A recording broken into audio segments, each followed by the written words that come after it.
We are all worthy, strong, and committed, and we are ready to go beyond our own limitations. Welcome back, my friends and loved ones, to the Rebel Minded Podcast. I'm your host, Zach, with my co-host, Thor, of course, and I'm here as a friend, a creator, a powerlifter, and a provocateur. And we are here to learn to question the one thing that keeps us from our best, ourselves. Join me as we dive deep to question and strengthen our communication and our vulnerability, create a healthier mind to commit to our goals, and how to give more to our lovers and the world. We're going to face the uncomfortable truths of what it means to be authentically and uniquely flawed, but awesome humans. So, let's get rebel-minded. Also, I'll bring in stories of all things powerlifting, Thor shenanigans, and probably some embarrassing mishaps. Let's do this. Welcome back, my rebel-minded freaks. How we doing this week? It's another good week, I think. Here we are to think critically, to think skeptically, to think more and more as individuals, and to question the fuck out of everything. It's good to be back on this week. This will be another solo episode, but first I want to mention something, because in all of this discovery that we're trying to attain, it's amazing how limited we think that we actually are, and we subconsciously hold ourselves to those limitations, and we wonder why things don't work. We wonder why things don't get anywhere, that we don't get where we want to go, all this crazy stuff, right? Well, I was having a conversation with one of my, let's say, new friends, somebody that I've known for a little while, I've been meaning to talk to for a little while, and we actually hit things off really well. The communication was great, and what I want to say is that it opened my mind up to the potential that I have as a human, not just because how I'm reflected, but knowing that there's other people out there that are very closely related to who I am and the way that I think, and that to be my best, I'm going to have to change. I'm going to have to move. I'm going to have to get into the environment that makes me grow the most efficiently and in the best of my direction, you know what I mean? And that means environment changes, friend changes, all sorts of different stuff. Not to say that I don't love the friends and family and the environment that I have now. I appreciate the hell out of all of it. But once your mind gets opened up to the possibilities, it's crazy to think that you're still sitting in the position that you are.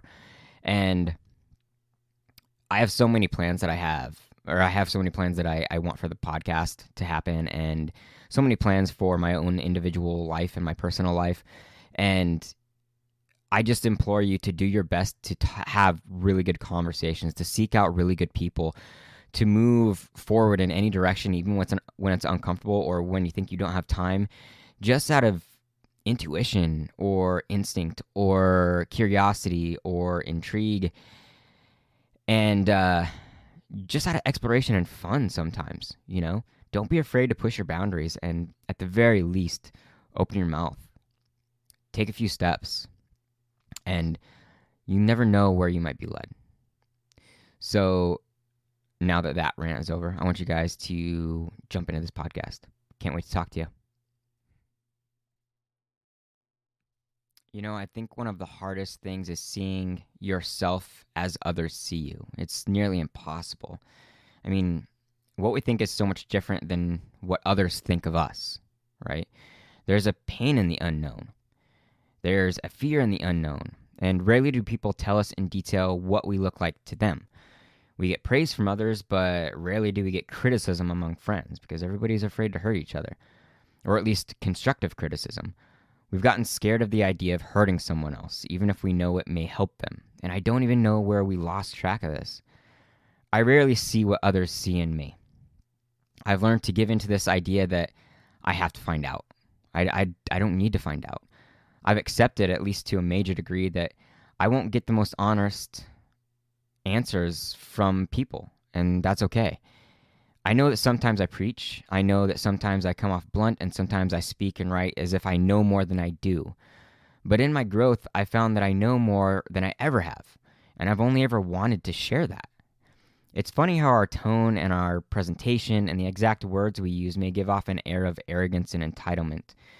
Then again, maybe what I give isn't valuable enough yet. Or maybe the world is just moving fast enough that people don't have the time to stop and give their attention. Maybe it's all of these things. What I'm saying is that I'm only going to give out what I've experienced myself in conjunction with what I think the world needs. Nothing more and nothing less. What I present isn't always sexy. I know that, if at all. I get that. It's something that I've realized after so many discussions and interviews. My ability to quote unquote sell people on anything is not a great skill of mine, and I've never wanted it to be. I've never enjoyed the manipulation side of that. So, to be able to connect with anyone, I first want to bring what value I can and do it with the intention of creating curiosity and excitement. That's my sell.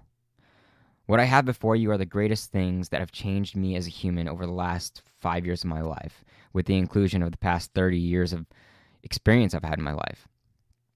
I've dissolved beliefs, I've recreated them, I've questioned them, threw them away again, and ever so slowly found the balanced truth of these 9 things that make me truly believe that they will significantly change the way that you see the world and how you influence it. Take what you can from these, build them in your own image, and fucking grow, my friends. They're not a fast track, and it's all about practice, thoughts, and habits. So they're not sexy at all. But I promise you, if you do the ugly things that are uncomfortable and that sometimes you may hate, you'll become sexy as fuck to the world outside of you. All because of what you do inside of you. So let's do this. This is episode 75, the 9 practices for male power and growth. All right, gentlemen, let's fly on this one. So, number 1 out of these male practices, and I kind of put these, in my opinion, most important to the least, which they're all very important, but I think they start out from the top and go down. Things that you need to pay attention to and things that you may need to pay attention to before you start with the others. So, the first one for me is physical power in your foundation to the ultimate power of yourself, right? And when I was 14, I had broken my collarbone, and it caused me to gain a little weight. It was the first time that I had any issues with body image, having self-esteem issues because of my body. I had gained weight, and I didn't really know what that was about. So I jumped into physical conditioning class when I was 14 years old, fell in love with it because my coach happened to be an ex-powerlifter and Olympic lifter, so that's what we got into, and that was the beginning of my journey. So for me, it's pretty well conditioned, but I am 5'3" and 145 pounds. I graduated at about 138 pounds, and I was fairly solid then, but I'm more solid now. I'm more dense. It's crazy the way the body carries weight. But what I'm saying is I have always felt powerful through my training. And I'm a very small person. I have never physically been in fisticuffs with anybody. I've never taken any self-defense courses, but I've never really felt in danger of anybody. And maybe that's arrogance, maybe it's not. But training itself created a base for me to mentally have a discipline, to be confident in myself, to have resiliency and not be beat down, because the body is going to constantly fluctuate and there's going to be days when it's shit, just like in all these other external areas of life. So it kind of teaches you to not give up. And I think that it carries over so greatly to our external factors and the things that we want in life. So not only does it do that, it keeps your body together. It keeps you away from injury, believe it or not. And it keeps your body strong. It keeps your bones stronger, more dense. And it helps with fighting off disease. And it helps with horrible conditions. And you having to go to the hospital to get medications and see doctors. And it does exactly what it needs to do, because our evolution is built by our body movement. Our health is built by our movement. And it includes so many other things like diet, less stress, good sleep, hydration, all these other things, right? But the basis should start with your physical prowess. So moving on to number two. Number two is to find your shadow and to face that motherfucker. Now, your shadow is that piece of you that lives in the unconscious. It, pushes you to do the things that you do, and you look back and you're like, why the fuck did I even do that? Why did I do that? Why did I say that? Why did I act out that way? And your shadow is where all your trauma's at. It's where all your uncomfortable feelings at. You don't want to face certain emotions, so you cover it up with addictions and vices and bury it with, your camaraderie and alcohol and having fun all the time, which there's nothing wrong with having fun. But we need to pay attention to our shadow, because that's where our balance comes from. That's where you become the full 360-degree person that you're supposed to be, because that shadow carries so much that you're already ignoring. So you're really only being about half of who you are, because you're too afraid to face the dark side of yourself.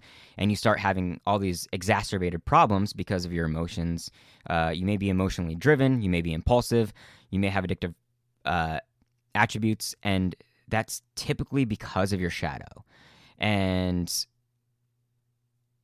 there's people that I'd like to point out. Jordan Peterson is a great guy. He doesn't do shadow specifics, but he does talk about the things that you have to deal with, taking responsibility for all the things that you are and all the things that you do. And if you want a guy to follow, his name's Robert Augustus Masters.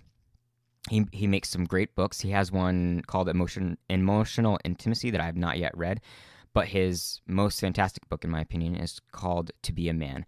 And it talks about emotions and dealing with the shadow. And he's got another book specifically for the shadow. And I highly, highly, highly recommend that you jump into that, because this is going to, not only is it going to force you to dig and research, it's also going to force you to dig into yourself and deal with pain and shame and resentment and all these things that happened in your past that you are too afraid to deal with, that you try to, cover up with all these other things. So the problem with ignoring any of this is that the more you ignore it, the more that energy is suppressed. And the more that energy is suppressed, the more it comes out in different ways that you wouldn't want to. That in ways that people, shame you for. They can, in men, that can come out in violence and crime and aggression uncontrolled. And it's super important that you get in touch with this stuff, because it's also going to help with your relationships. Your relationships are, if you're in a male-female heterosexual relationship, at least, to the best of my experience, it helps you understand and communicate better with the female side and do it without being timid.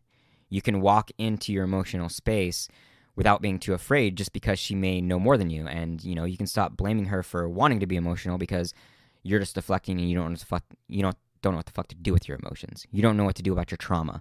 And so you understand yourself, and you least understand yourself in such a way that you can never be fully communicative and present and dig into these deep things that actually help your relationships grow.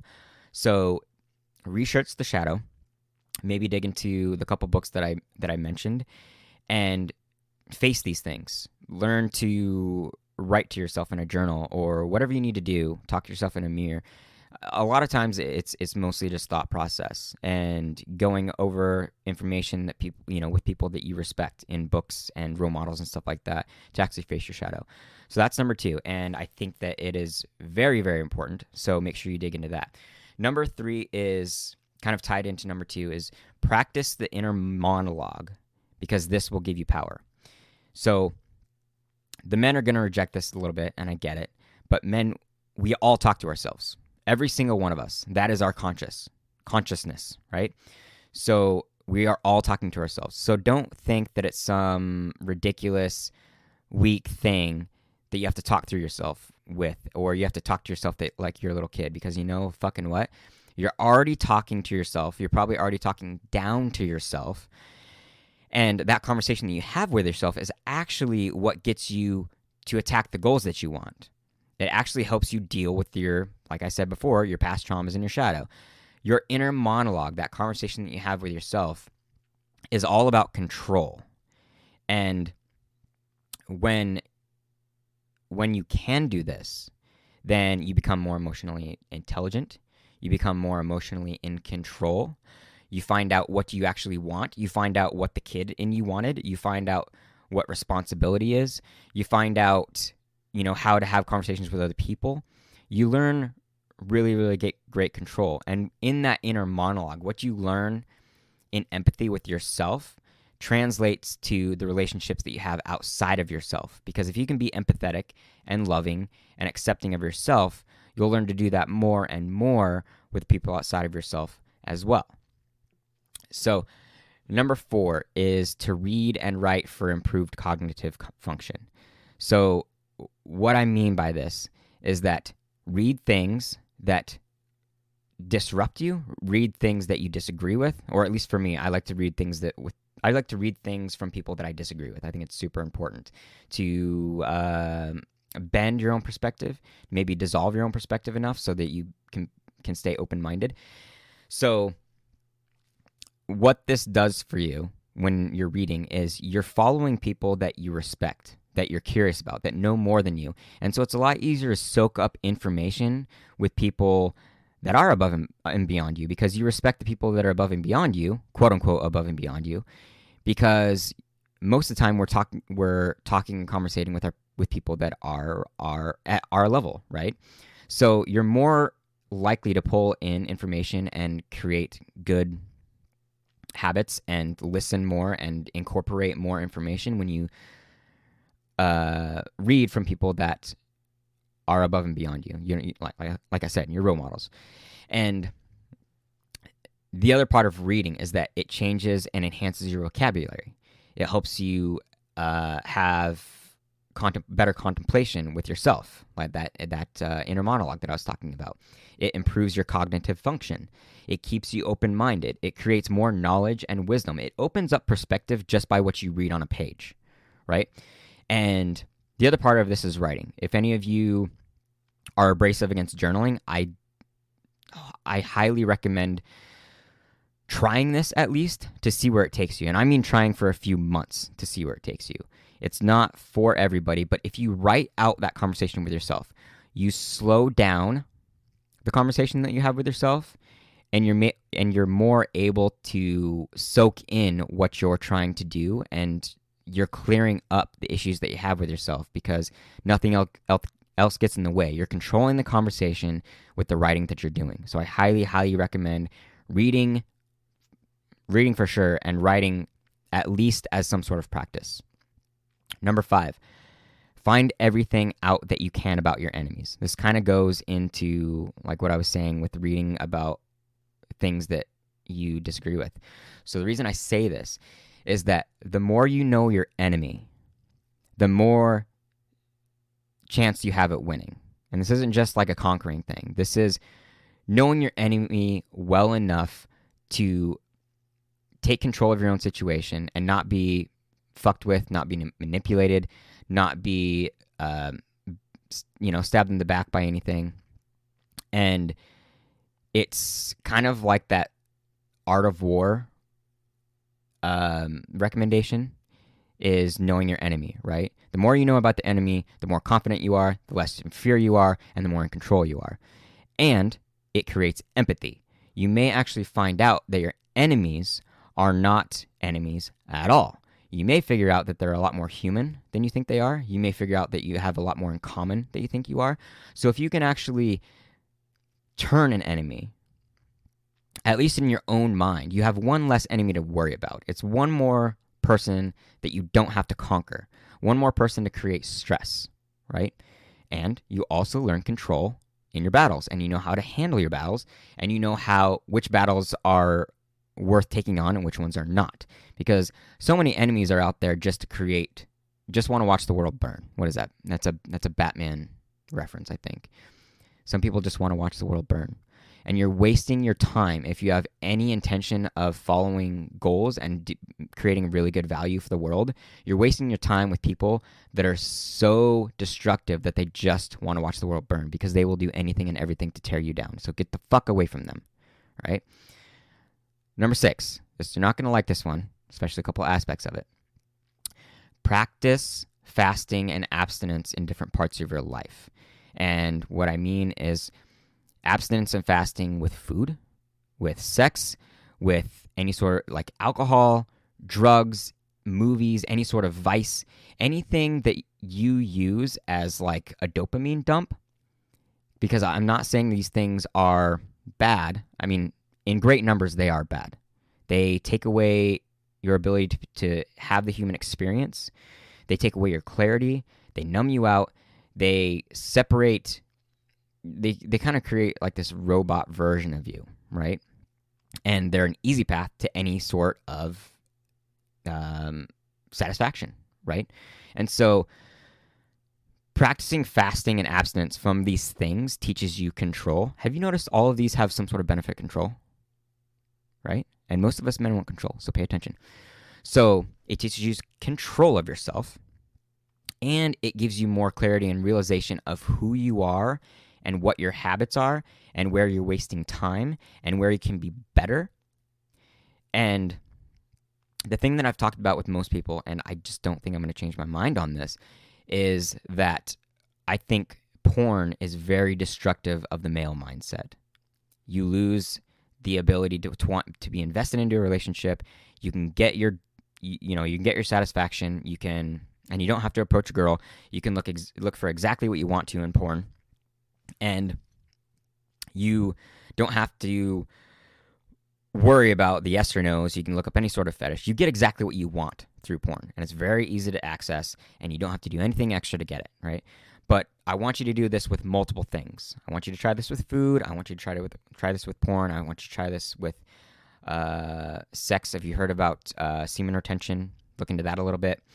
But this gives you the ability to clear out your mind. Oh, another one would be is caffeine. Don't forget about caffeine. Try to do this with caffeine because there's amazing benefits with caffeine, but it also creates maybe not necessarily adrenal fatigue, but your body does wear out, and this is where we start to have problems with energy because our body is always shutting off certain inhibitors and giving us the happy juice and taking our adrenaline to the max, and we're kind of left with nothing, right? I'm not a scientist, so look into that.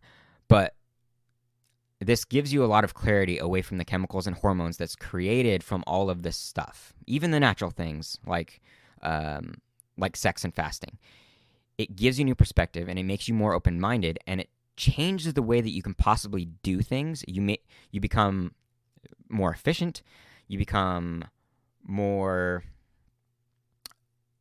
driven, in my opinion, because once you have control of these things, you wait for those things to happen, right? Like you wait to have sex with your partner, or you wait to have cheat meals, or you wait to have alcohol at a certain time, and all the other times you're dedicated to your craft, you're dedicated to your mission, you're dedicated to whatever actions and values that you have, right?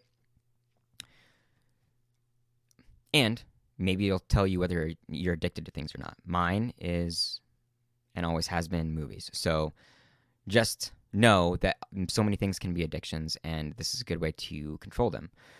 Okay, number 7 is repeatedly challenge your own goals, your aspirations, and your desires. One thing that most of us don't do enough is question who we are and what we're doing. And this was one of the very beginning things that I wanted to get recognized on the podcast, was that we don't question ourselves enough. We get in habit, and we get in our mode, we get into our job, we get into trying to make money, we get in trying to find love. We get into all these things, and we never actually question where we are. So as humans, we don't just, it's not a, what am I trying to say? It's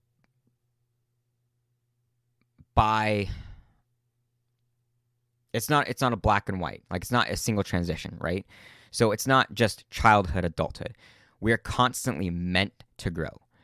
But because of the modern world and society, the way things are going, they expect us to just stay the same, right? The problem is that you're going to experience things and you're going to grow regardless, but you're going to grow very minimally. And because of that, you're going to get resentful. You're going to wonder why things don't work, because your mind and body are trying to follow in a path of growth, and you're not allowing it to because you're distracted by so many things, and you get distracted by the very things that you're doing. So if you have a particular job and you don't question what you do just because you make good money, or you don't question your relationship because you have one, if you get so much in the habit, you don't realize that your body and mind and soul are asking for things as you grow by the month, by the year, and by the decade. So continue to question all of what you do, because you may be avoiding or missing things that are going to be super beneficial to your life, super relieving, super joyful, because you're not paying attention to your change, or you're too uncomfortable to change. So always keep questioning who you are and what you do in order to access the areas that that are built from curiosity. And I guess, oh God, I'm missing all my words today. Lean the fuck into them. Give them a chance, okay? So you need to make sure that you're on the right track. And it's also going to humble you. It's going to tell you that you may or may not be doing what's right for you. And if you figured out that you're not and you've wasted a bunch of time, then go ahead and keep trying to change, because you don't want to waste any more time. You don't want to have this battle of like, oh, I put in all this time, I might as well wait till I retire. Or I put in this time for 20 or 30 years in a relationship, I might as well just hold out, even though you may be miserable. That's what I don't want people to do, is to continue to be miserable. So repeatedly challenge yourself. Repeatedly challenge what you're after, your aspirations, your goals. And if you have to, use other people to help to find that out. What do they see in you? What could be a new skill? What are you passionate about? And lean the fuck in. So, number 8, learn who it is that would actually balance you out. A long time ago, I made a list of a person, and I had to revamp it a couple times. I made a list of a person that I wanted in my life. All of the things that were in their personality, all their physical things, and a lot of people would think that this is selfish. Totally disagree. It's not selfish. What it is doing is it's dismissing all of the people that won't work for you, right?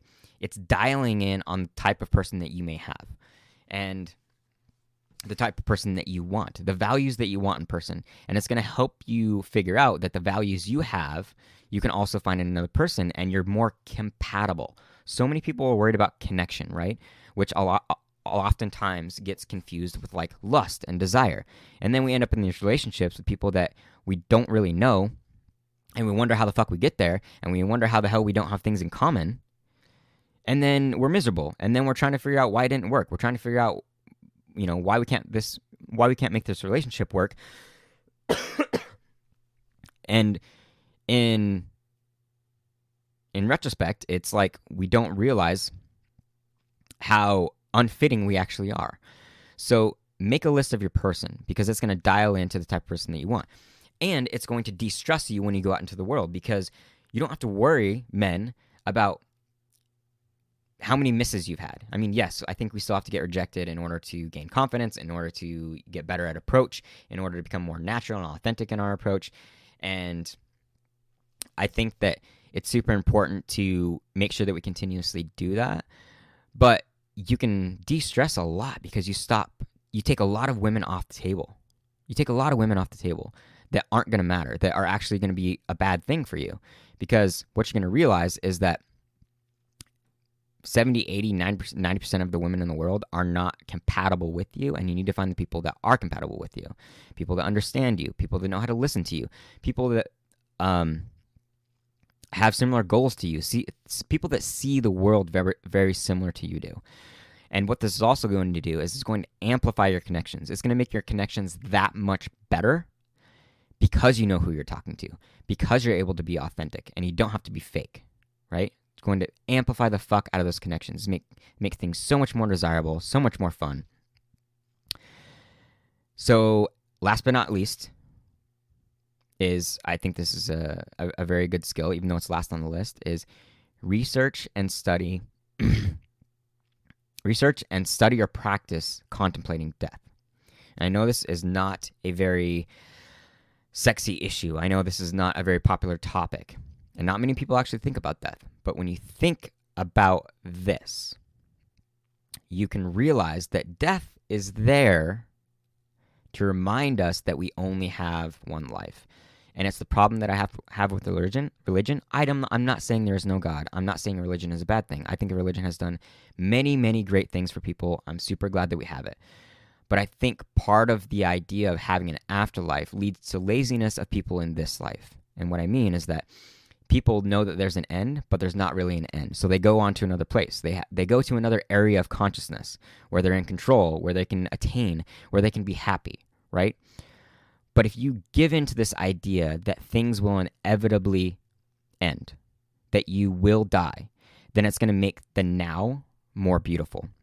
You're going to be more intentional about the now.